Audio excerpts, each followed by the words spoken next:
This is a relay project. Real Talk starts right now. Here's Ryan Jesperson.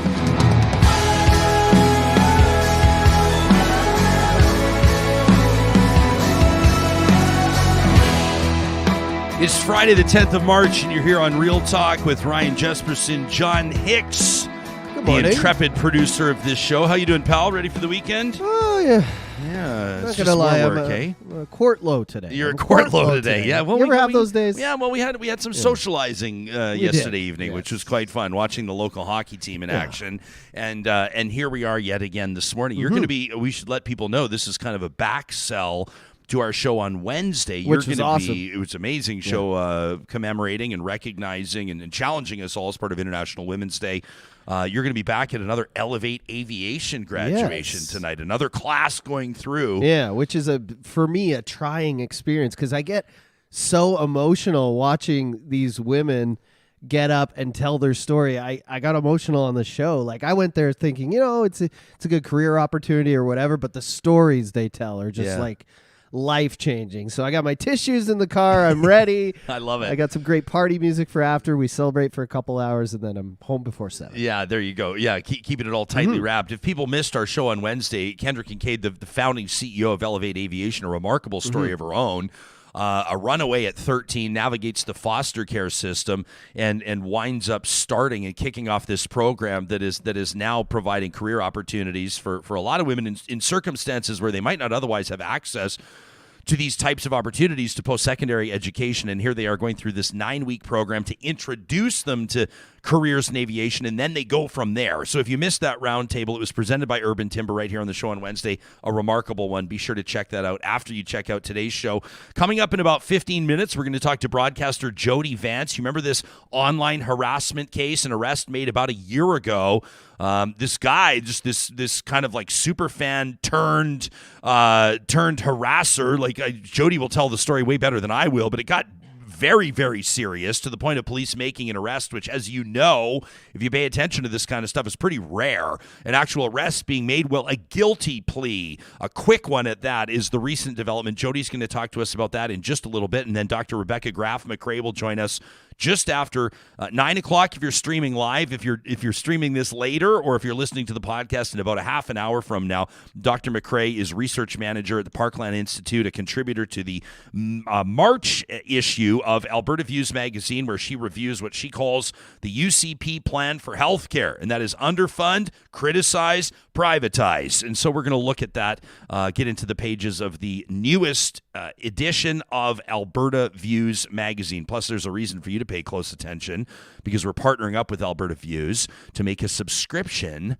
half price for Real Talkers. So we'll have details on that a half hour. But we lead off with an in-studio guest. I've been looking forward to catching up with her for quite some time, but we've had to wait because she's been overseas. She's been in Sweden and Finland and Poland and Ukraine. She's the member of parliament for Edmonton-Strathcona, Heather McRae. You're not making your Real Talk, Heather McPherson, pardon me, Rebecca Graff-McRae coming up. Heather McPherson, I do know who you are. You've been on the show several times, but this is our first time in studio. So welcome to the Real Talk studio. It's nice to see you. It's really nice to be here. Nice you to be are here in person. You're literally, I mean, Johnny and I are complaining about being a quart low because we stayed up watching the hockey game. Are you navigating jet lag right now? You're like just back. Yeah, we've been, honestly, I was talking to my husband. I've been in 8 airports over the last 3 weeks. Like, it's a lot. It's a lot of travel. Unbelievable. So you're the foreign affairs critic for the NDP, and you were there on. Can you describe for us, first of all, this trip that you were on? This we'll call it like a delegation that you were on overseas. The purpose of it, who you were with, and kind of what you were hoping to achieve. Yeah. So I'm a member of the Standing Committee on Foreign Affairs and International Development. Of course, one of the biggest things, arguably the biggest thing happening in the world right now with regards to foreign affairs is the illegal invasion of Ukraine by the Russian Federation. So we wanted to go and talk to parliamentarians in other countries, particularly countries in Europe, particularly countries that are close to that conflict. So we were in Sweden, we were in Finland. They are obviously looking for an ascension to NATO, and so we wanted to talk to those parliamentarians. In Poland, just because that is next door, wanted to get a sense of what's happening within their parliaments, what our parliament needs to do more of, what our government needs to do more of. So we had those conversations, and And frankly, for me, I mean, to be that close to Ukraine and not go to Ukraine felt really wrong. You know, we know that there's been about 17 parliamentary delegations that have gone to Ukraine. And so our delegation decided not to go, and I disagreed with it. So I hopped on a train and I went by myself. That's a little bit different than what you might expect, sort of like a visit from an elected official from a country like Canada or the United States. Typically wouldn't just like hop on a train and go. It's a little bit different. Did you have to sort of approach this in a way that was more mindful of security than you might typically? I mean, was this a bit of a different experience for you? Though I have to say, I mean, I've spent my career working in international development, so Right. I'm pretty comfortable traveling. I'm pretty comfortable traveling in some pretty hairy situations. The Ukrainian ambassador to Canada had invited me, and so she was helping me sort out some of the logistics there. Helped set up a program for once I got to Kyiv. Made sure that I had the ability to meet with some of the people that I needed to meet with, but also see some of those things that I think are so important to see. Yeah, has your like when you're talking to representatives in nations like Sweden or Finland, has your understanding of the importance of, or your perception of the importance of, has the context around discussions around NATO changed in light of what's happening in Ukraine right now? I mean, what were those conversations like? Honestly, I think the conversations around the international world order, including NATO, have changed since February 24th last year. The world is not the same place. When Russia invaded Ukraine, that changed the world dynamic. And it became really clear to me, more important than ever, that we are working with those countries that value democracy, that value a world-based order, that a rules-based order, that value these principles of justice and human rights and freedom, that more than ever, it's important for us to sort of friend shore with those folks and make sure that we are working together and we are supporting them. But I'll tell you, Finland, Sweden, Poland, parliamentarians in those countries, regardless of their political stripe, they see the war in Ukraine very differently. They are very close to what's happening. They are very supportive of Ukraine. They recognize what happens if Ukraine does not win this war. In other words, like they could be next? Yeah. Is that what you're getting at? Yeah, totally. And Russia is already, there's things happening in Moldova, there's things happening in Georgia. We've seen what happened in Belarus. Like this is a bigger conversation than just Ukraine, and Ukraine is really on the front line, and they are fighting for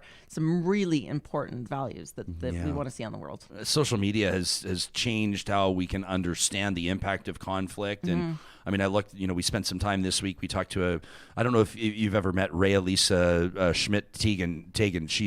She works with the group Med-Air. She's in Damascus in Syria, and they're on the Syrian side trying to help people with this devastating earthquake and everything that's been going on. She describes it as crisis heaped upon top of crisis. But, we're talking about, you'll see posts on like Instagram or Twitter, this remarkable video that the world would never see in other circumstances, because it's people shooting like, look at this cat that survived like 10 days in rubble, or look at this 18-month-old toddler that was pulled out alive out of this rubble. And we're seeing this, and we see it obviously in Ukraine as well, like bombed out buildings and blown up highways and all of this devastation. And yet you also see people like sipping espresso on the side of the street, trying to preserve some element of normalcy, but also not knowing if like artillery attacks are coming or if missile attacks are coming. What did you see? What did you experience? How are you wrapping your mind around it? It's going to take me a couple weeks, I think, to really, really digest what I saw, because it was horrifying. And I think, one of the things that was most difficult for me is that they took me to a community. It's called Irpin, one of the communities that was really hard hit by the Russian army. And it looks like Sherwood Park. It looks like Stony Plain. It looks like a community that I would raise my family in. It looks like, there's apartment buildings and pharmacies and grocery stores. And, you're walking through these communities that have just been decimated. And for me, it's like there was no military target there. Like these were families. These are old people. These are folks just living their lives. One of the most shocking things I saw, there was a playground, and I walked over, and there are all these holes everywhere. And, it takes you a minute to realize those are bullet holes in a slide, in a child's slide. Like that's brutality. It's just so brutal. So, but you're right. We're standing there, we're talking about this brutal destruction in this community, and this gentleman walks up and invites us to his apartment for tea. Come and have some tea. He's living in a community that's been devastated, that's been bombed, that's been targeted, and Ukrainians are beautiful people. They want to continue to have that hospitality. They want to continue to welcome people into their homes. Yeah. So you have these experiences. You meet people on the ground, as we say, and then you're also talking to obviously people in powerful positions and people in elected representatives and diplomatic representatives and things like that. You come back, and I know that you've basically just landed here. You kind of, for the most part, landed and came to the Real Talk studio. We appreciate that. But do you come back here on kind of a mission? Do you come back here with a message for not just people in your constituency, but for Canadians, for that matter? Absolutely. And for our government. One of my roles as an opposition member is to push the government to do more. And there is more things that Canada does need to do. You're talking about Turkey and Syria. Well, the food crisis that is happening across sub-Saharan Africa, the Middle East, because of Putin's war in Ukraine, Canada can be helping with that. You know what we're really good at? Demining. They can't plant the fields in the spring unless they can get the landmines out of those fields. So we should be sending folks over there to help with that process. I met with a civil society group, bunch of 18-year-olds, 20-year-olds that are demining the fields outside of Kyiv. And I have a 17-year-old. You know what I don't want her to be doing? Demining fields, like with a stick, with a metal prod. Like, this is outrageous. So the things that we could do to help with that, the sanction regime, making sure that that's more effective, that we're enforcing it better. Making sure that we're doing things with Ukraine urgently. Like, this sort of dribbling in of support is not as helpful as if we could be stronger. So that's part of it. But for Canadians, for Edmontonians, I just think it's so important we don't forget that what's happening in Ukraine continues, needs our support. We shouldn't be changing the channel. We do need to focus on that. Absolutely. There's lots of things happening around the world. We see problems, what are we at 540 days since Afghan women have been able to go to school, the horrific earthquake in Syria and Turkey. But there's a million other things we're not going to name right now that deserve to be named too, right? That's kind of the point you're making. But we really do have to maintain our support for Ukraine, and I know it's hard. We're a long ways away. Heather McPherson's our guest, NDP MP out of Edmonton-Strathcona. Let me not oversimplify something. But we did have this conversation with Raya Lisa that I mentioned earlier this week, and she, you're the foreign affairs critic, and she was talking about the impact that sanctions are having on the people in Syria, on the Syrian people, not on the regime. And I don't want to oversimplify the conversation, but we and our audience, we were all kind of together lamenting, understanding that sanctions play a role and that they are important, obviously, when it comes to international relations and conflict, mitigation, all these types of things. But what would be your thought on that idea, that premise that oftentimes the sanctions hurt the people more than they hurt the regime? So the kind of sanctions that we've always been calling for are the Magnitsky-style sanctions. So these are the ones that target individuals. So we're looking at the Russian oligarchs. I don't think any of us want to hurt regular Russian people. We want to hurt Putin. We want to hurt the Russian oligarchs. So for us, that's the issue. You really want to make them targeted and individual. So for us, I love the idea of seizing assets from oligarchs, because they're the ones that we want to punish, not the everyday folks that are just trying to get through, not the ones that aren't responsible, aren't making those decisions. So in Syria, what we see is that they're not targeted. They are wider, and you're right. They have impacts on the people on the ground, and that's not what we want. We've seen that before in Iraq. We've seen that before in other areas. Seeing it in Syria right now. Yeah. Target them, make sure that it's hurting the people that are making these terrible decisions, not the people that are also having to live with the terrible decisions of the leadership within their country. I know you've got to go, and we've got Jody Vance ready to rock, but I can't have a federal MP sitting here and not. I know you've been overseas, but I can't not ask you about the Chinese election interference story and what you think it means. Obviously, you oppose the Liberal government, but what are your thoughts on that and the bigger implications, not just for Justin Trudeau, not just for this Liberal government, but for Canadians? Obviously, people want to know that the elections are playing out without foreign interference, regardless of where it's coming from. But I think people are especially attuned right now to some of the aggression that they're seeing digitally and otherwise from China. Absolutely. I sit on the Canada-China committee. There's a committee that looks just at China issues. I'm the NDP member on that committee.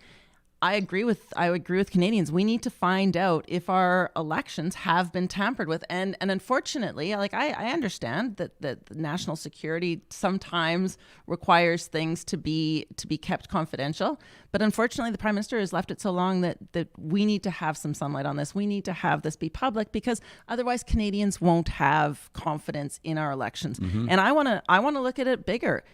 Absolutely, we're looking at China right now, but if you think that Russia doesn't have interest in sowing chaos in our elections, Iran, let's be honest here. The U.S. owns a lot of our media. They also, we also have to have some understanding of what that looks like too.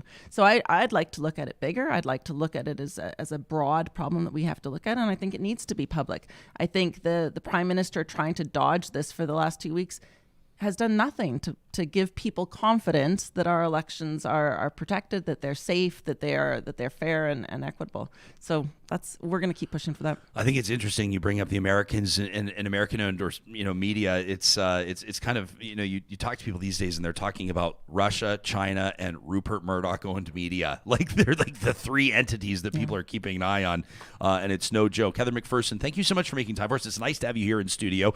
Welcome back to Canadian soil. Thanks for telling us about your journey over to Ukraine. What a remarkable experience. Thanks very much for having me. You've got it. Heather McPherson is one of two NDP MPs in the province, of course, joined by Blake Desjardins in the city of Edmonton, and of course representing her constituency of Edmonton-Strathcona. Jody Vance coming up in just a second. This conversation is presented by Athabasca University. It's Canada's open university with world-class accredited online programs and courses offering you the flexibility to learn at your own pace on a schedule that suits your lifestyle. That's just one of the reasons why Athabasca University, a great fit. I was talking to a real talker by the name of Ivona just the other day. She tells me she graduated from Athabasca U with a degree in journalism, and she's also telling me that the reason that she was able to make that happen is because she had that flexibility, right? She's working a full-time job, 40 hours a week. She wasn't able to just go sign up for university somewhere and just basically take a course load Monday to Friday, 9 to 3, right? She had to fit it in with her full-time job. Well, she graduated with a degree in journalism. She said right away it elevated the salary that she was making and her career opportunities. That's the story of a real talker. That's Ivona's story. What's yours? You can start to plot out your Athabasca University experience today at athabascau.ca. The family-owned team at Grand Dog Essentials Quality Raw Food wants you to know that they've got a special for the month of March. This is exclusive to Real Talkers. The March promo, the Doggy Moggy Chicken Raw Pet Food Blend, the 40-pound box on sale for $73.50 a box. It's about 20% off or so. Orders placed before the end of the month of March. Eligible for the discount with March 2023 as the promo code. March 2023. We feed our dogs Grand Dog Essentials quality raw food because we have seen the payoffs when it comes to their health in a number of different contexts. You can check them out online today. The blog link has some great information. Grand Dog delivers to your door in Calgary, Edmonton, and Central Alberta. Again, granddog.ca. The promo code March 2023. Hey, if you find yourself in the nightmare scenario dealing with a flooded basement or maybe even, a house fire, maybe a garage fire, something like that, where cleanup's got to be quick and you need to be able to trust who's doing the work, Complete Care Restoration should be your first call. Chances are that your insurance policy lets you choose who does the work when it comes to fixing, repairing fire or flood damage, never mind mold, asbestos removal. They do that, or even just construction and renovation projects like Complete Care did for us here in our Real Talk studio. You can give them a call today, 780-454-0776, or check them out online, CompleteCareRestoration.ca. Literally the only Real Talk sponsor that says they hope you never have to call them. But if you do encounter disaster, make Complete Care Restoration your first call. broadcaster Jody Vance has, of course, been plying her craft for many years. She is a known entity across the country, having done sports broadcasting, news broadcasting, and, of course, now paired up with her good pal, Linda Steele. Steele and Vance on Check. You've seen them here on Real Talk before. But behind the scenes, Jody has been dealing with a nightmare scenario. Online harassment has been happening, and while that's not unique to Jody, this was a circumstance ramped up to the point that an arrest was made, and just recently, a guilty plea entered. Jody, kind enough to join us on the show to talk about it this morning, live from BC. It's nice to see your face again. It's kind of a weird context to connect with you on, but are you at least feeling a little bit of relief that this is getting closer and closer to having this chapter closed? I got to tell you, Ryan, I am exactly 1 hour away from going to the Crown Prosecutor's office. I am 90 minutes away from sitting in a courtroom and seeing this man who felt it was okay to harass me online for 5 years.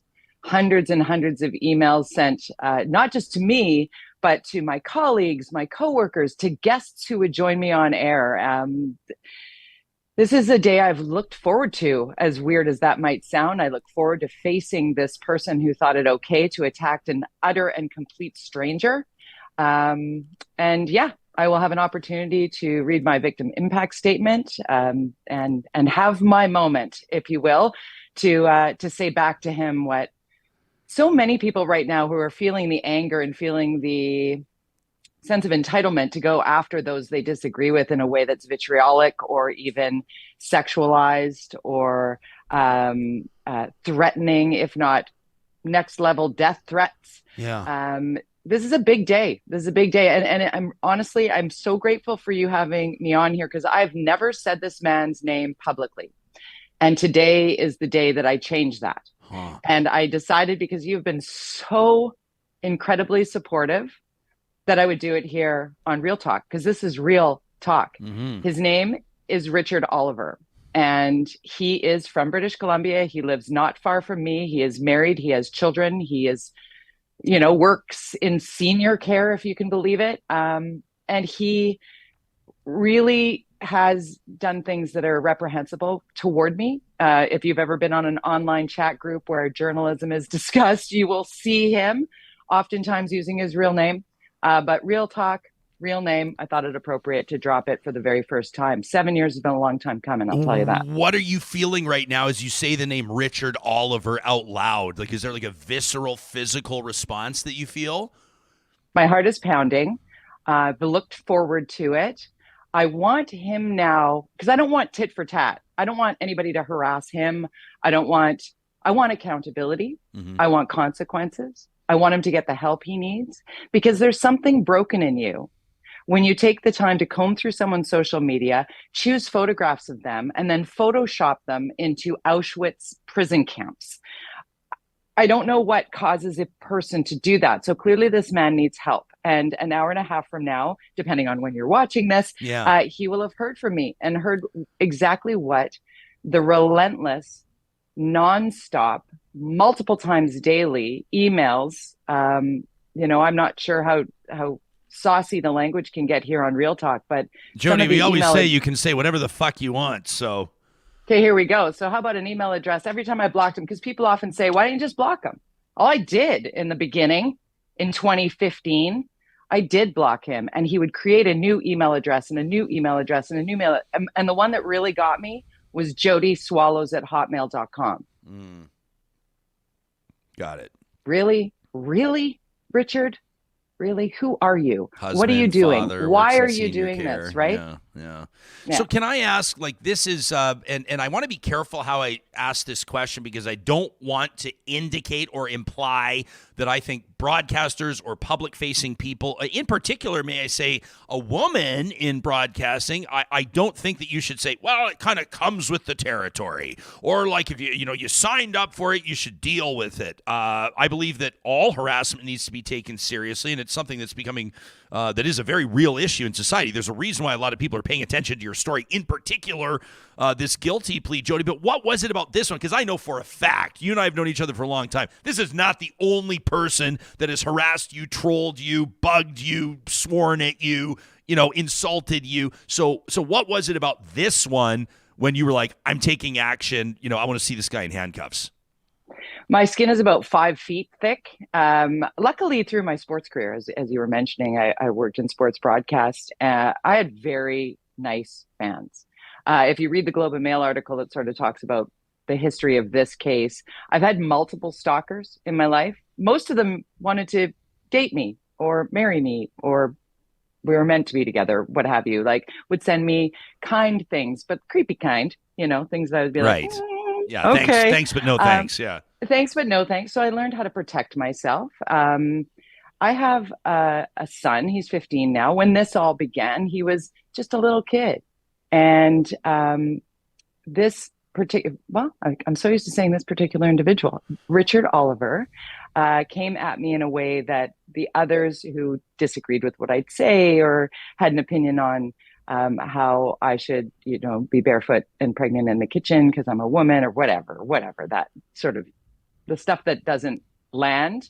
He came at me in a way where he wouldn't just email me, he would copy in all of my coworkers. Oh, geez. He would copy in the executives.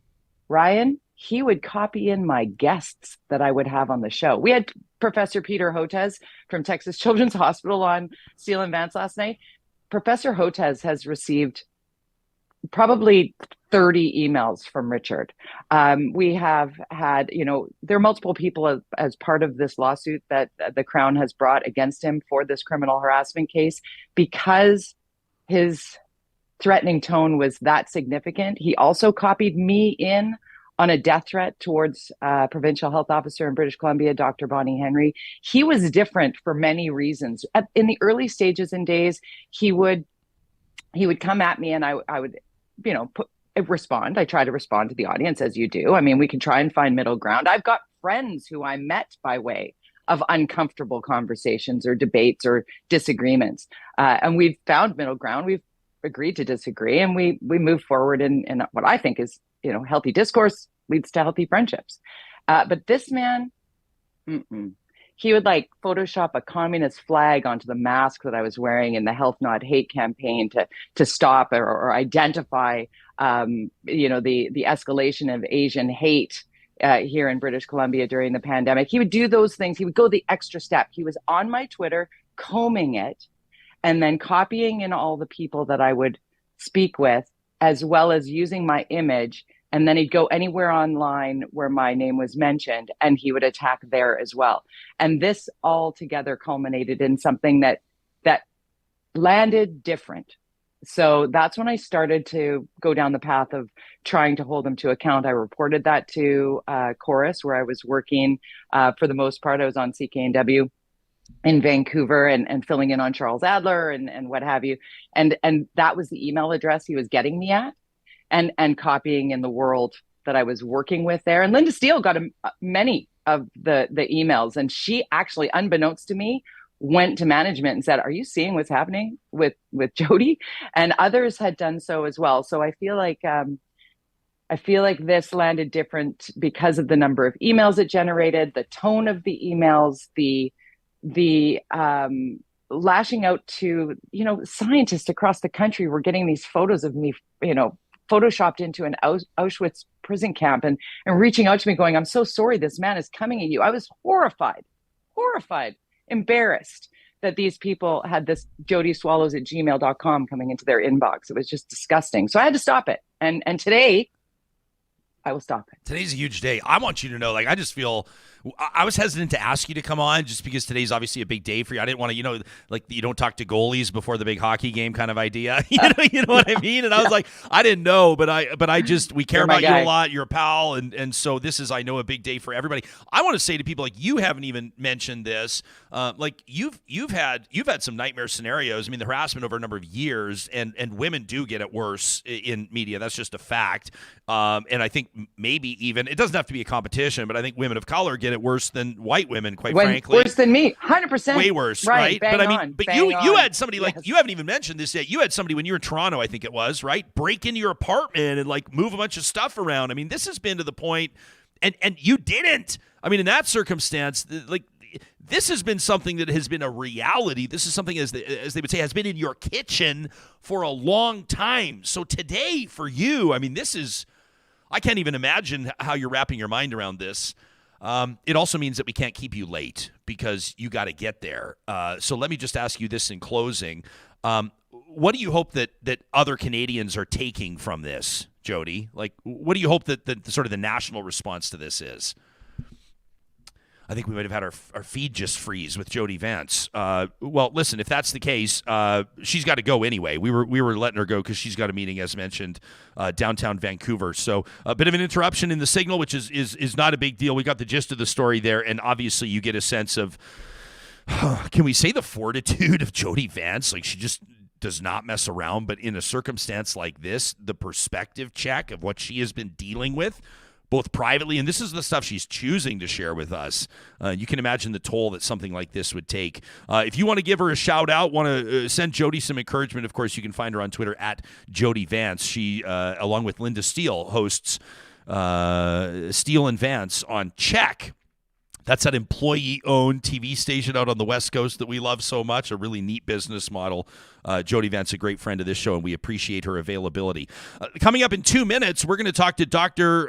Rebecca Graff-McRae. This is a really interesting piece that she's written in the March issue of Alberta Views magazine. She calls it the UCP Plan for Public Healthcare. Underfund, criticize, privatize. We're going to get into that in just a second. You know, our Friday conversations are presented by our friends at Urban Timber. Now, typically, they're sponsoring our roundtables. This week's roundtables on a special edition, a special episode of Real Talk. That was on Wednesday, back-to-back Real Talk roundtables for International Women's Day. If you missed those, make sure you check out our March 8th show. Those are presented by Urban Timber Reclaimed Wood. I want to tell you in particular about their boxcar collection, and you can check this out at urbantimber.ca. This is reclaimed wood from rail cars. These are the rail car planks that traveled millions of miles across North America. So they've got, you know, like marks and scuffs, of course, because cargo was being dragged across them. Freight was being dragged across the planks, the floors of these rail cars. Well, they're now turning them into custom tables, like boardrooms for offices, dinner tables. I mean, the family dining room. Are you kidding me? With a boxcar table? What about a boxcar countertop? Shelving units. I mean, the sky's the limit when it comes to the creative visions that the team at Urban Timber can manifest. You won't find anybody else doing what they're doing. And, of course, all of this a local family business, just beautifully done. You can check out their collection online at urbantimber.ca, or you can go visit them in their West Edmonton showroom. They're open through the week, including on Saturdays from 10 to 4. You got to see it for yourself. I mean, just beautiful, one-of-a-kind furniture at Urban Timber. From the inside to the outside, the team at Eden Landscaping is bringing outdoor spaces to life. Mike and his team have been doing business, still family-owned, for more than 20 years. They're problem solvers. And so when you ask Mike about what he loves about what he does, his eyes light up. He says, people come to us with construction-related problems that they haven't been able to solve, and we fix them. And the proof is in the pudding. You go to landscapeedmonton.ca. You can learn more about their custom landscaping services, including excavation, stone and woodwork, retaining walls, outdoor kitchens. Whatever your vision, they will execute it with precise attention to detail. You can find Eden Landscaping online at landscapeedmonton.ca. We're always looking for ways to save you money. That's one of the promises we make when we choose who we're going to partner with here on Real Talk. We think, what's in it for the audience?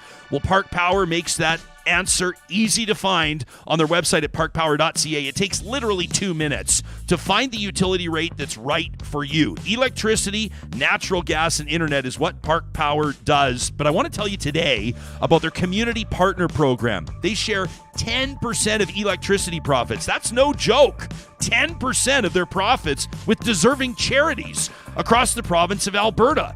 And they're also helping Albertans go green with their Solar Club program. If you have solar panels on your property, their Solar Club rates can help you earn more value from the electricity you're producing. Probably not in December and January, but in June, July, August, September, when your system's giving you more than you need, Park Power is going to give you more cash back than the big utility companies will. And there is no degradation of service. You don't sacrifice anything. It's the same level of service, just more savings when you use the promo code REALTALK23 to sign up for your utility bundle at parkpower.ca. And before we talk healthcare, why don't we talk about the health of the planet for a quick second? While we're talking about solar panels, you know who I'm going to talk to you about. It's the team at Kubi Renewable Energy. They're installing more solar projects in Western Canada than anybody else, period.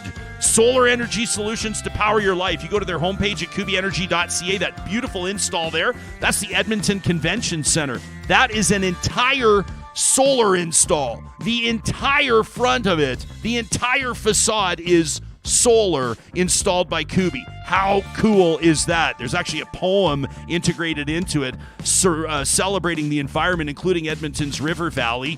Kubi works with Park Power to make this a seamless transition in some circumstances to get people off the grid. You can check out their blog link for more information on the Canada Greener Homes Grant. That's that federal loan up to $40,000 that could help you make solar a reality this spring with Kubi Renewable Energy. Well, the newest issue of Alberta Views magazine is out, and it focuses on healthcare. Makes perfect sense that the March issue would go there. I've got it in my hand right here because Albertans are going to be going to the polls at the end of May. We expect. And one of the things, if not the thing, that Albertans are going to be asking elected representatives about is their plan for healthcare.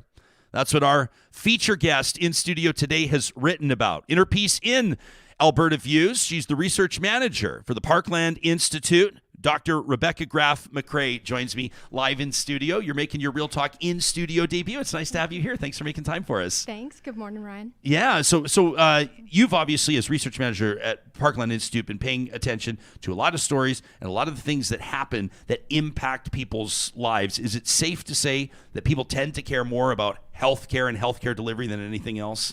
I could probably confidently say that. I know there have been a couple of polls done, I think one by the Globe and Mail 5 or 6 years ago, that showed it was one of the top issues for Canadians in general.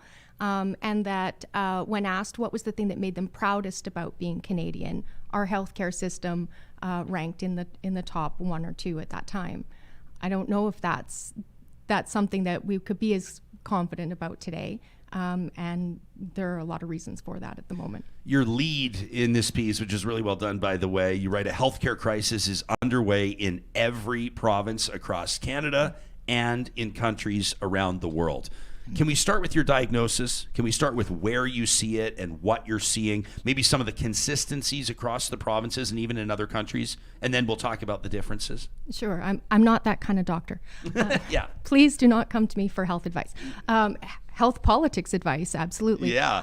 One of the places that I keep a very close eye on in terms of politics and developments there is the UK.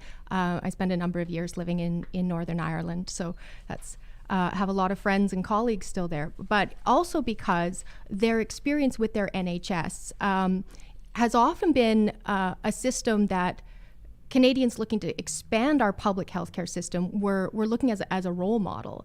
The NHS was for many, many years much more comprehensive even than our public healthcare system here. It covered dental, covered prescription care, optical care as well, right? So these are one surprise for a Canadian living in Belfast and going to pay for my prescription and no, that's covered for you. So for many, many years it was something that I looked to as a role model and that healthcare advocates were looking to.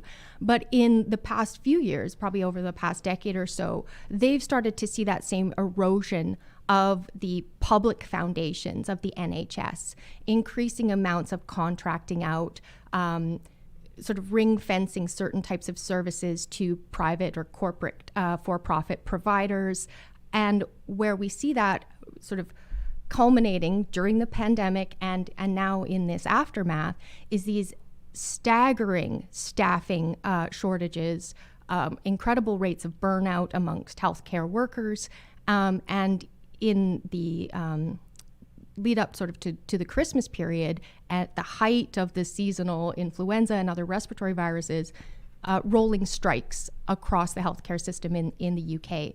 So nurses, paramedics, and other healthcare workers coordinating job action to really highlight that the conditions in which they're working are not sustainable, and certainly they're not being compensated for the work that they're doing either.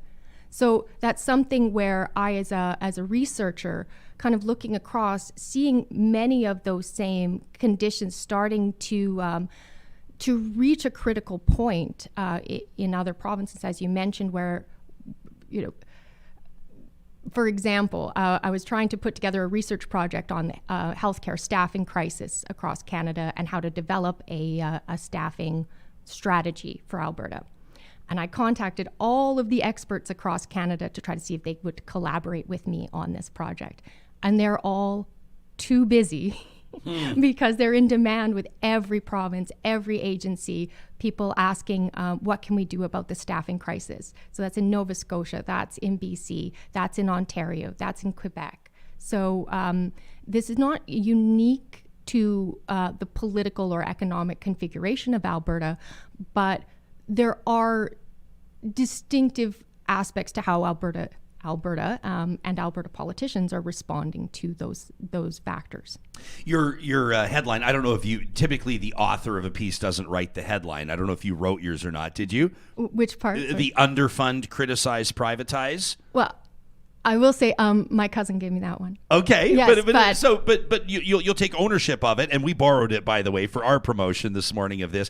It'll kickstart a conversation for sure, but you'll have loyalists or defenders of this government say, "You got to be kidding me! You don't think we're going to intentionally underfund a system, intentionally degrade the health system for Albertans, in theory or in practice, putting people's lives at risk, extending people's periods of pain, waiting for surgery, those types of things. You don't really think we're going to intentionally underfund it so we can criticize it, so we can privatize it? That sounds so nefarious. It sounds almost evil. What would you say?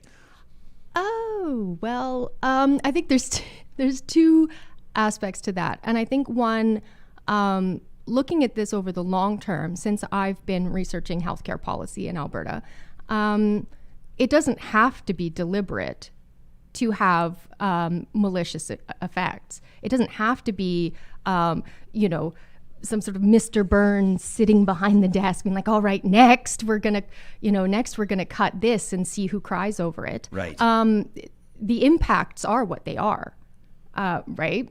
The other point I would make to that sort of straw man, I guess, is that we did see that during the pandemic. We did see deliberate decisions at the highest political levels that ignored the scientific evidence, that ignored the ripple effects that were going through our healthcare system, and I think crucially have ignored the voices of healthcare workers on the front line, even as we're out there at the beginning, March 2020, clapping for them all. Oh, banging right? pots and pans, yeah. Right, and then turning around and making specifically political decisions to alienate those workers, to not compensate them for their work, to not acknowledge the impossibility of their working conditions, and to not hear when they're saying, I can't provide the care that Albertans deserve when they're seeking health care, when they're seeking seniors care, when they call an ambulance.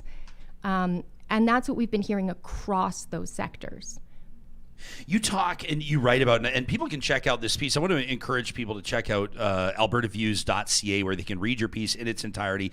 And of course, we're going to encourage our audience to subscribe to and support Alberta Views like we do. More on that in just a second. But you write about TELUS's foray into healthcare, and that's just one corporation, and that's just one jurisdiction, and that's just one example. Do you think, is there a role that corporations can play. I mean, there's many corporations involved in healthcare delivery, obviously, but let me ask you this: why does your back get up in that specific example? What is it about TELUS Health or TELUS Health Delivery in particular that prompted you to invoke that example in the piece? Mm-hmm. I'll backtrack for a second, and one to say that because this comes up a lot in this argument. For example, your family physician might likely be a corporation, right? They use yes. an incorporated designation because how we've set up our compensation for physicians is that they're private businesses who then bill to the public insurance plan. Now, when I reference the NHS in England and Wales, that's very different. Physicians are public employees of the NHS. So it's not that as such that the word corporation is a dirty word. What we're talking about here where it becomes, I think, antithetical to the ethos of public health care. These are for-profit corporations, and they're ones, for example, TELUS, for example, Loblaw, as I mentioned as well, that have demonstrated over their engagement with healthcare, but also in some of their other work practices, they're not prioritizing the well-being of their workers. They're not prioritizing the compensation of their workers. They're not prioritizing the public interest or the public good. Bread fixing, for example. Just a very small example. So if this is how they are about bread prices, what do you think they're building in for their profit margin when they're providing healthcare services?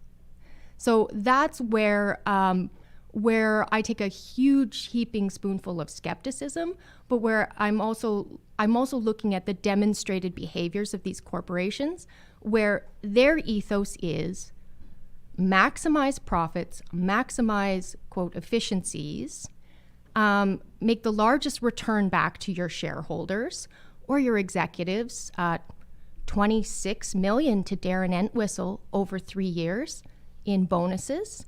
But TELUS can't provide $1 million in additional compensation for their technicians who are bargaining at the moment because that would cut into their bottom line. So when you think about these things and how they operate, that's in direct opposition to the philosophy of public health care. When you are supposed to prioritize the well-being of your patients, the best medical care, regardless of someone's need or regardless of someone's ability to pay. It's prioritized based on need. So that's where I see these are two opposing forces.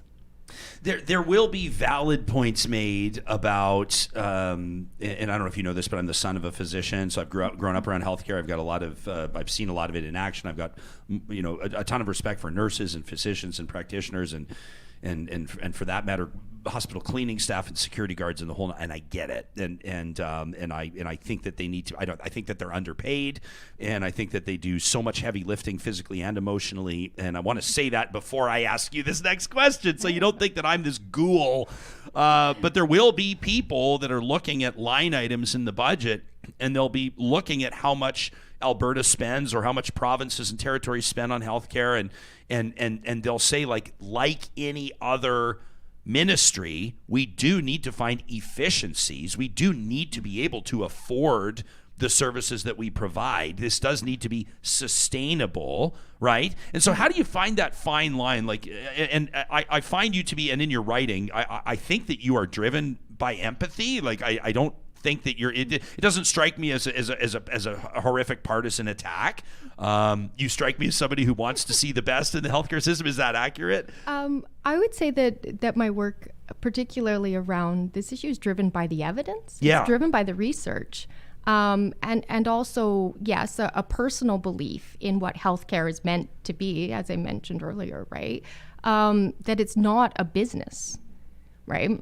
And I think that's where we fundamentally err in trying to apply business logic to a public service, right?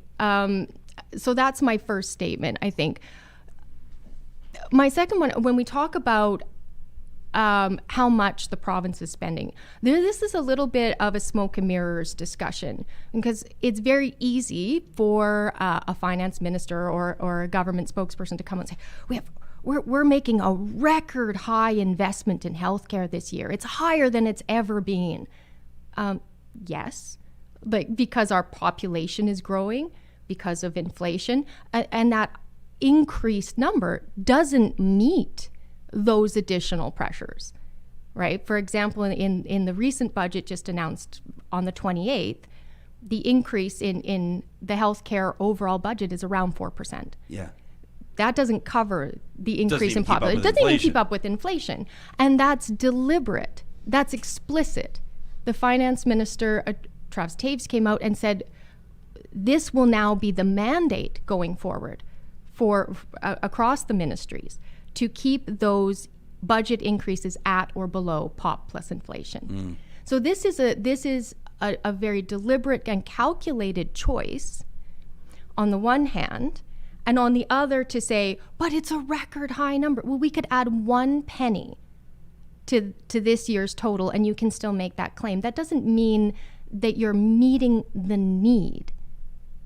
So that's the first question. You can always brag about the numbers depending on how you manipulate that perspective. The second is around the question of how much are other provinces spending? How much are we spending per capita? This has been another one of these sort of diversionary tactics. It's been used by conservative governments, not unique to the UCP, to say our comparator provinces. So in this sense, that means BC, Ontario, and Quebec, similar sort of in population size and configuration, even though obviously Quebec and Ontario are significantly larger.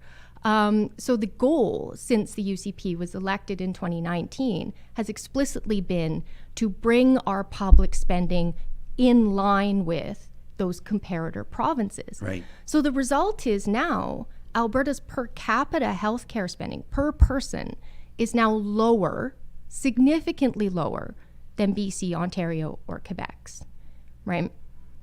This is being celebrated as victory, getting our fiscal house in order. Right. At the same time that we're seeing a crisis in EMS, a staffing crisis. We're struggling to get in nurses. People are waiting for 12 hours in the ER. I sat in the Stollery ER for 9 hours the other day, right? It's not improving in a tangible way for people accessing that care. The interesting thing is that, and again, I do a really good job on this show of stating things that are very obvious, but you're not talking, and this is just a fact. You're not talking about things that could happen. You're talking about things that are happening, and so I think that's why right now this campaign, this election period that's coming up is going to be really interesting because people are seeing things happen. There's not necessarily, I don't think, stuff that could be written off as fear-mongering in so many ways as someone like you might be saying, I sat in the stall. I hope everything's okay, by the way. I sat in the Stollery ER for 9 hours yesterday. Or somebody right now that's, waiting 18 months for a hip replacement or whatever the case may be. I do want to ask you, if you're just tuning in right now, we're talking to the author of the piece Underfund, Criticize, Privatize in Alberta Views in the March issue. You can read it at albertaviews.ca. It's also where you can subscribe. Dr. Rebecca Graff-McRae. We're talking a lot about surgical wait times. And I've shared your whole face just twisted, and I happen to have, I've shared this. I won't share his name, but I do have a friend that's an orthopedic surgeon, and he is vehemently against a plan to privatize, and he's given me some reasons. One of them is that, and he's not against capitalism at all, actually, but in this case he is, and he's concerned about, his specific concern is about post-surgical complications and who's on the hook to fix those and what that does to the system. We had Dr. Shazma Mathani on just a few days ago. Oh, she's great. She's a force of nature. She just bristles at the mention of it. You write and you report that there are failed experiments in other provinces that prove, or at least that demonstrate, that privatization doesn't cut wait times or save money. And I was hoping we could get into that for the podcast audience. Sure. At the moment, I'm actually overseeing a report dedicated to that exact question, looking at this Alberta Surgical Initiative, which was implemented by the UCP for that process of contracting out those elective surgeries. So you can expect that probably at the end of April for a really deep dive into that. And so the research that this is reflecting comes from a comparison of a couple of different initiatives. So one is this explicit comparison to the Saskatchewan Surgical Initiative. And this is where this becomes a little bit of a shell game. So the Saskatchewan Surgical Initiative is held up as the success story because they did actually lower their wait times during the span of the program at a certain point. Okay. So there are a number of factors to that. The first thing to mention is that there were a few key differences with how Saskatchewan implemented their program versus how Alberta has designed theirs. One was that Saskatchewan, in addition to contracting out surgeries to private for-profit organizations, also invested heavily in public solutions to surgical wait time. So around using public OR capacity, around queue management. So creating sort of single wait lists where you're allocated to sort of the first available surgeon or these sorts of things, right? So my buddy Andrew Longhurst, who works in healthcare policy in BC, has written an entire study on public solutions to surgical wait times, and many of these were the crucial factor in the Saskatchewan case, right? So when you separate out the investments and the changes that were being made on the public side, when the investments in those stopped and the demand increased during the pandemic in the last few years, the Saskatchewan wait times shot back up again. So the thing that's being hailed as the silver bullet, the contracting out, wasn't the key factor. It was the investments being made on the public side, and that's not what's being implemented in Alberta. What would you say to somebody that says, hang on though, if someone's going to fly down to Mesa, Arizona, or somebody's going to fly to Mexico, or they're going to fly to Boston to get a surgery done, why wouldn't we give them the opportunity? Why wouldn't we draw talent here, surgical talent, investment dollars? Why wouldn't we open surgical centers here? Why wouldn't we stimulate our own economy? Why wouldn't we draw more medical professionals here and have surgical centers here that could operate in conjunction with public surgical facilities? You know what I'm saying? Like, medical tourism is a thing, and it is happening. And I've heard people ask me this. I don't have an answer for it, but people do ask that question. What would you say to them? So there's two big problems with that, and they're encoded right in how you frame that. So the first part is that you're operating these two systems side by side. There's a term for that. It was very popular when Ralph Klein was premier. It's called two-tier healthcare. Yeah. What that means is you're creating a space where people have priority because they're paying out of pocket and flying over, as you say, as a medical tourist. Right? That doesn't address anything that's happening for the people who can't pay. Right. In fact, that actually worsens their wait time because there's only, we talked about this earlier, there's only one set of healthcare staff, and it's already under huge amounts of pressure. So you're saying drawing in physicians and surgeons, anesthetists, we have a critical gap of anesthetists here in Alberta. I've had somebody tell me that's arguably the biggest problem right now. All right. They have the surgeons in some cases. They don't have those to put people under. Absolutely. And this, you start then sort of robbing Peter to pay Paul in this sense. So let's look at the closures across rural or small community hospitals that have been rolling for 18 months, where Rimbey, Sundre, Rocky Mountain House, a bunch of these hospitals can't offer labor and delivery services because they do not have an anesthetist on call, right? It's not about being able to deliver a baby. It's about what happens if that laboring person requires anesthesia for an emergency C-section or another emergency procedure. So these things are all connected. There's one system and there's one set of healthcare providers, and they need to be able to do sort of multiple jobs. And somehow prioritizing, whoever to to fly over from another province or from elsewhere, or even people to jump the queue within Alberta. You're saying that elective surgery somehow should come before those essential services that are already struggling. So I guess in my mind, like in a perfect world, and you're just gonna, Perfect Johnny, world. we can keep it on the 2 shot so we can watch the doctor roll her eyes while I talk. But I'm trying to keep a straight face. No, here, you're doing a great job, by the way. And I really appreciate these conversations. Like, this is how real people talk. Like, people just say, "Well, I've heard this," or "What about this idea?" And you're taking these in stride, and I appreciate it. But you sort of, in a perfect world, you say, well, there are nurses that are graduating, there are surgeons that are graduating around the world, for that matter, and in particular in North America, let's say, but skilled professionals around the world. That could include anesthetists, a whole bunch of people. And Alberta is a province that right now is high on the hog, that should have the ability, or does have the ability, to pay competitive wages, that should be recruiting workers in the same way that, you're going to hate the comparison, but that energy companies have recruited workers from across the country and around the world to work in the oil sands, or to work wherever else, or to come here for the opportunity. I also see, and the government's talking about restoring post-secondary funding, and that's not for everyone. Talk to anybody at the University of Alberta. It's not happening there, as an example. So I do know that there is not necessarily this huge talent pool of graduating surgeons and graduating nurses that Alberta can just draw from. But in a perfect world, that would be the vision, that Alberta would be an attractive jurisdiction to not just recruit, but to retain workers, and to be able to roll out a healthcare system that was kind of the talk of the town, across the country.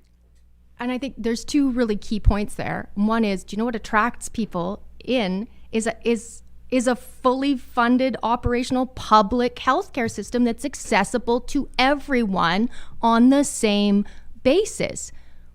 How is it somehow better to say, oh, we've got this shiny executive version that some people could access? You could come work in it, but you probably won't make enough to access those services yourself.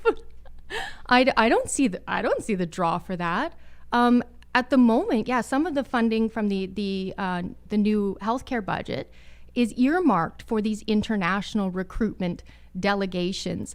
In particular, I just read about one that had gone to the Philippines. It traditionally has produced more nurses and other healthcare workers than they have needed. And there is an attraction there for people to come to a country like Canada. They make more, sometimes I think double what's being offered in the Philippines, and they can send money home. What's happening, though, since the pandemic in particular, and these other pressures, this long kind of decade of skilled and trained professionals trickling out of the country, is now they're facing a critical shortage. Right. That's not just the Philippines. That's across a lot of these countries that have been these sort of like feeder Like generation.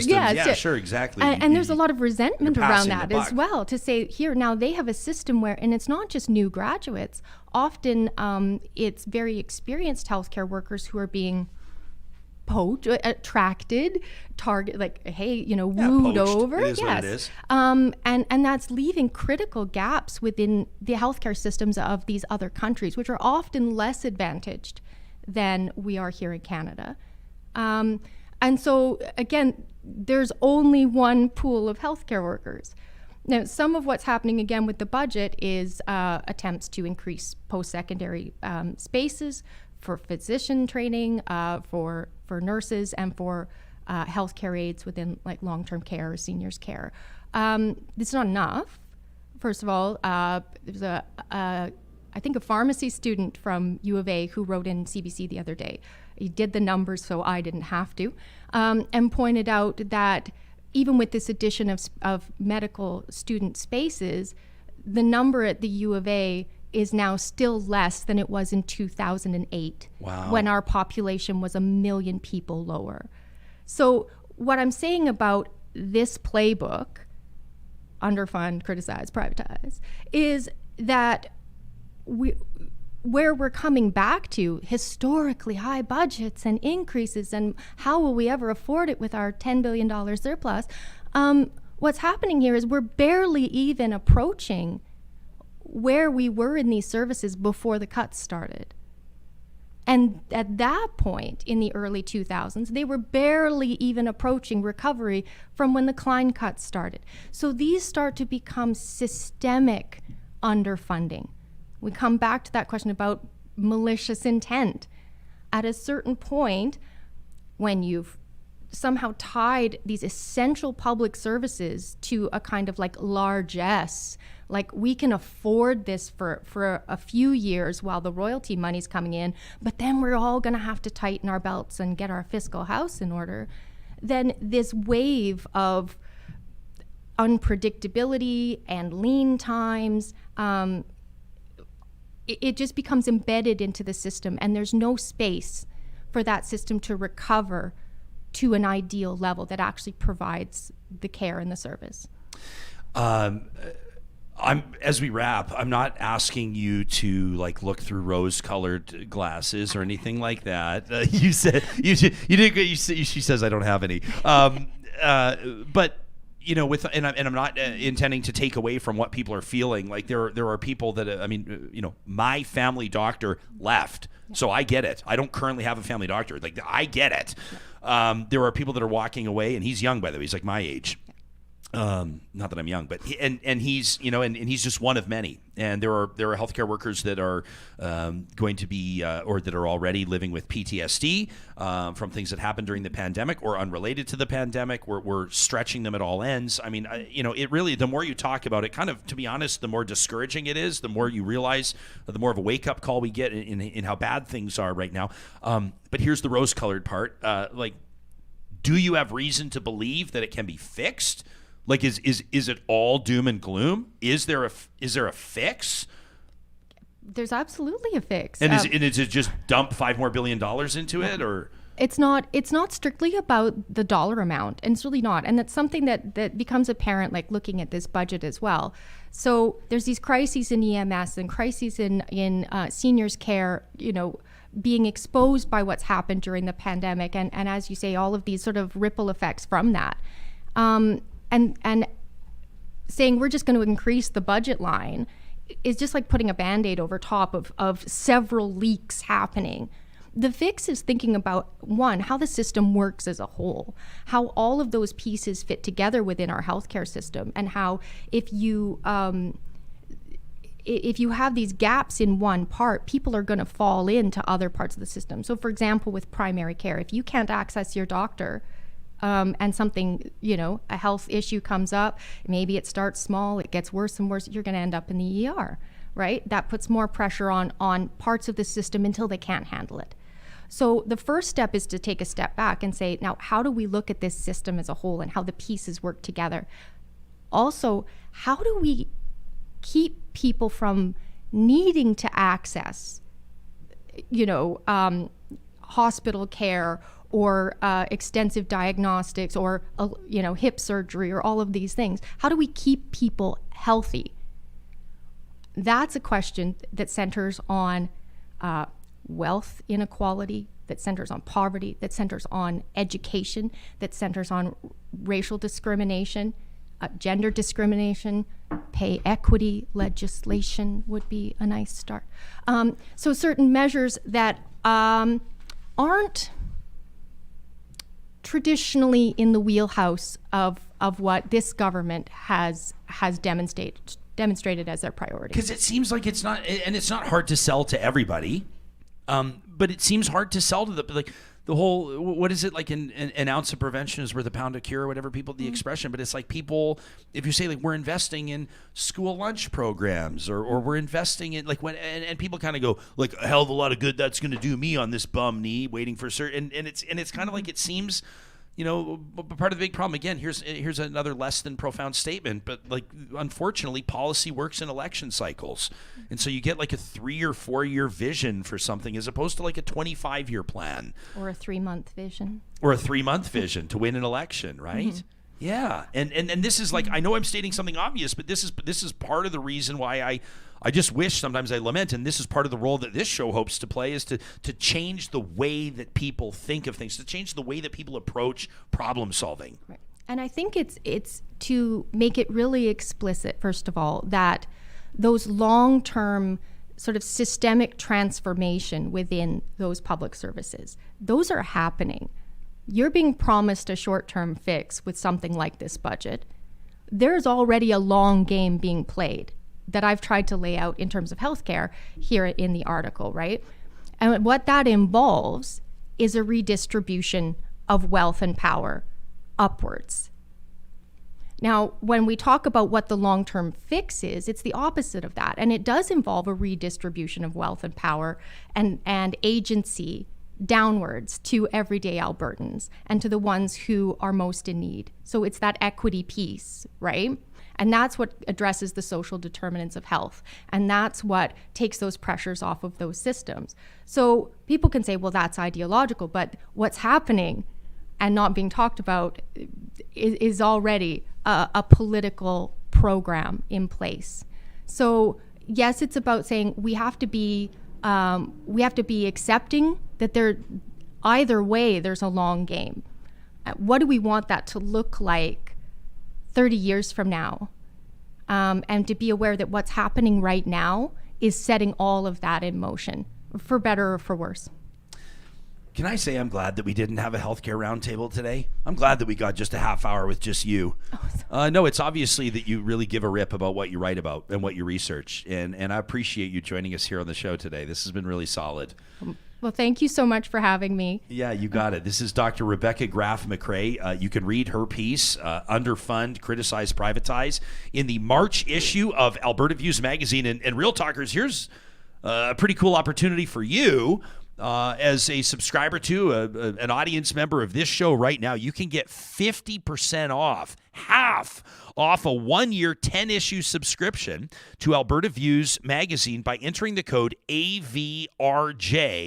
That's Alberta Views, Ryan Jesperson, AVRJ at Alberta Views website. That's albertaviews.ca. You just click on the subscribe link, and at checkout, enter the promo code AVRJ to get 50% off a 1-year 10-issue subscription to Alberta Views magazine. We do encourage you to support the independent media producers across the province, and that includes the team at Alberta Views. I've been a proud subscriber for a long time. And Dr. Graff-McRae, it's been wonderful to have you on the show. Thanks for doing this. Thanks again, Ryan. Have a great weekend. That conversation is presented by our good friends at the Dairy Queens of Northwest Edmonton and Sherwood Park, and they want me to remind you that this is a perfect opportunity this weekend to go check out their signature stack burger lineup. I personally recommend the Bacon 2-Cheese Deluxe. And while we're telling the truth here on this day, I'm going to let you know that I recommend the triple patty version. I know I've shown some of you this on my Instagram stories, and you're like, really, dude, 3 patties? Absolutely yes. Always say yes to the triple patty 2-Cheese Deluxe Signature Stacker. Of course, if you're looking for something with a little more pizzazz, there's that Flamethrower Signature Stack Burger, the Loaded Steakhouse Signature Stack Burger, which comes with, of course, that onion ring as well. Absolutely delicious. And then the Mushroom Cheeseburger. I know that's a favorite with a lot of you Real Talkers. You can find these at the Dairy Queens in Palisades, Nemeo, Newcastle, Westmount, and Baseline Road. When you visit a Dairy Queen of Northwest Edmonton and Sherwood Park, you let them know that Real Talk sent ya. Hey, if you're going to be hosting a brunch coming up in the next little bit, can we refer you to Friesen Brothers? Friesen Brothers has an absolutely fabulous spread in their bakeries, and that includes the world-famous Friesen Brothers Hot Cross Buns. They're back, and they're available all the way through until Easter. They're baked fresh daily by real sourdough bakers with 100% Alberta flour. And of course, they include a little bit of Charlie. That's their mother dough. Charlie is the sourdough starter at Friesen Brothers, 16 locations across the province of Alberta. And all this talk about recruiting talent, I mean, this isn't healthcare. This is energy. This is automation. This is robotics. This is technology. But if you happen to be catching this show from somewhere in Canada, you're a professional engineer, maybe you're a technician, and maybe you've just had enough of your current scenario. Maybe you just feel underappreciated, or maybe you're just looking for a change of pace, a new challenge. Can we refer you to apexautomation.ca? Check out the careers link. They're hiring extraordinary people, giving them the opportunity to develop and reach their full potential. both technically and as human beings. Yeah, that's right. People don't leave companies. People leave people. And at Apex Automation, they're putting people over profits.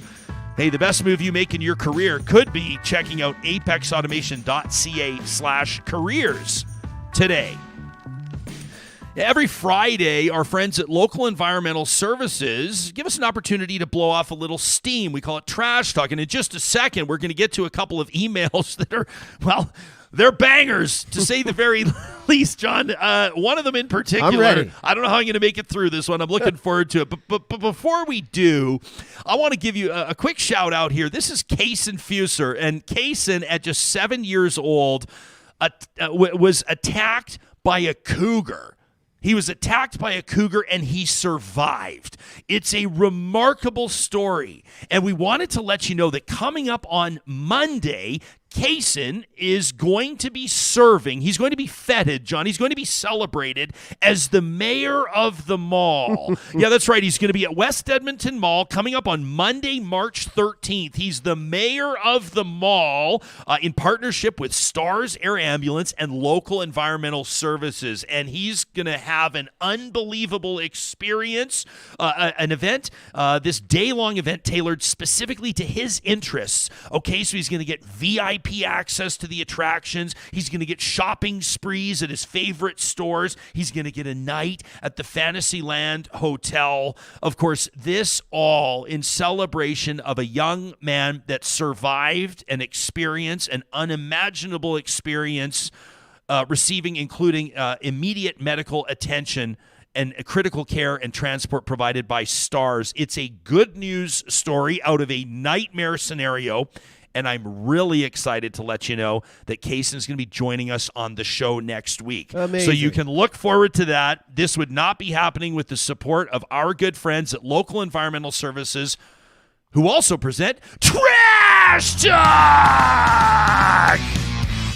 All right, now if you're one of Kaysen's 7-year-old friends, this is where you put on the earmuffs, buddy. This is when this goes to mummies and daddies only. This is an email here from Adam who says, I've been hearing a lot about rage farming. Someone accused me of rage farming the other day. He says, like Ricky Bobby's delinquent sons. This is like people getting hopped up on Mountain Dew, throwing Grandpa Chip's war medals off a bridge. He says, listen closely, everybody. My grandfather didn't give up the best years of his life just to see his brothers blown to pieces, to witness death and atrocity on an unfathomable scale, and to live with it for the rest of his life. Memories he told me he could only see in color, so you can all go about your whitewashed lives. My grandpa killed Nazis in Normandy, then in Belgium, and you better fucking believe he killed Nazis in Germany so you could live in a world without tyranny, without monopolistic authoritarianism, and without genocide. My grandfather was involved in shooting down V-2 rockets aimed at citizens in Antwerp, something eerily similar to a modern-day circumstance. But sure, rage farming. Why don't you go back to burning books? All this nonsense. You should probably bash the mirrors too, folks, if you're not ready for that type of reflection.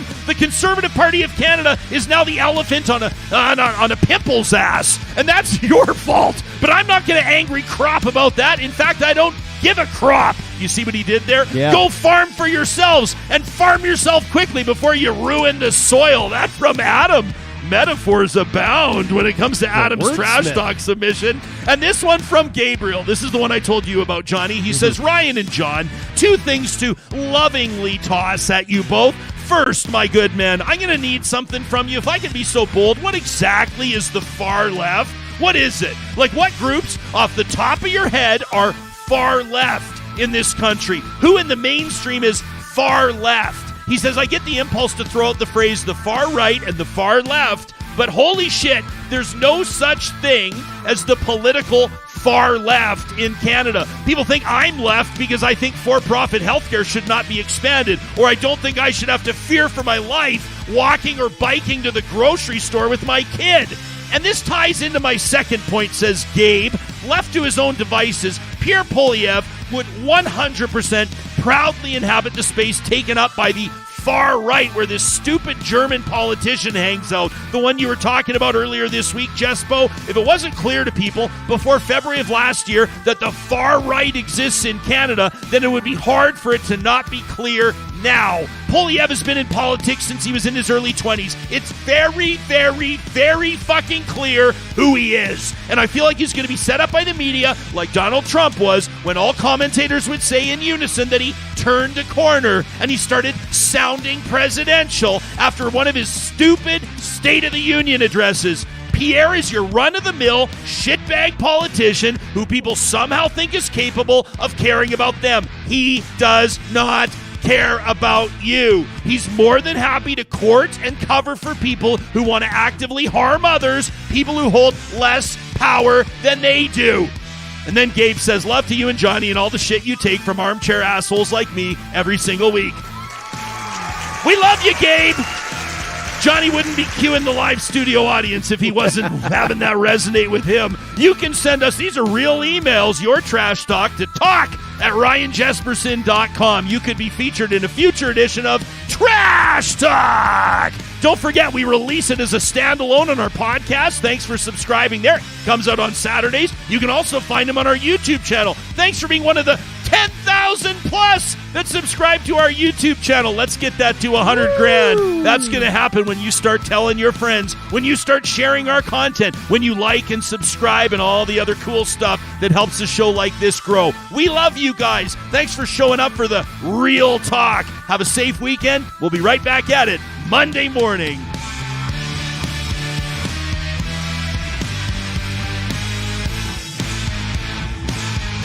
Real Talk is hosted by Ryan Jesperson, executive producer Josh Dunford, technical producer John Hicks, general manager Katie Cook-Chivers, account coordinator Lawrence Derlego, human resources Lena Shepard, website design Mike Johnston, voiceover by me, Carrie Skelton. Real Talk's editorial board is Supriya Dwivedi, Ahmed Ali, Brandy Morin, Ann Castleman, Corey Hogan, Harman Kandola, Catherine O'Neill, and Chris Henderson. Member Emerita, Julie Rohr. Real Talk is recorded in Edmonton, Alberta on Treaty 6 territory, the traditional and ancestral territory of the Cree, Dene, Blackfoot, Saulteaux, and Nakota Sioux, home to the Métis settlements and the Métis Nation of Alberta. Real Talk is a relay project. For more, check out ryanjesperson.com.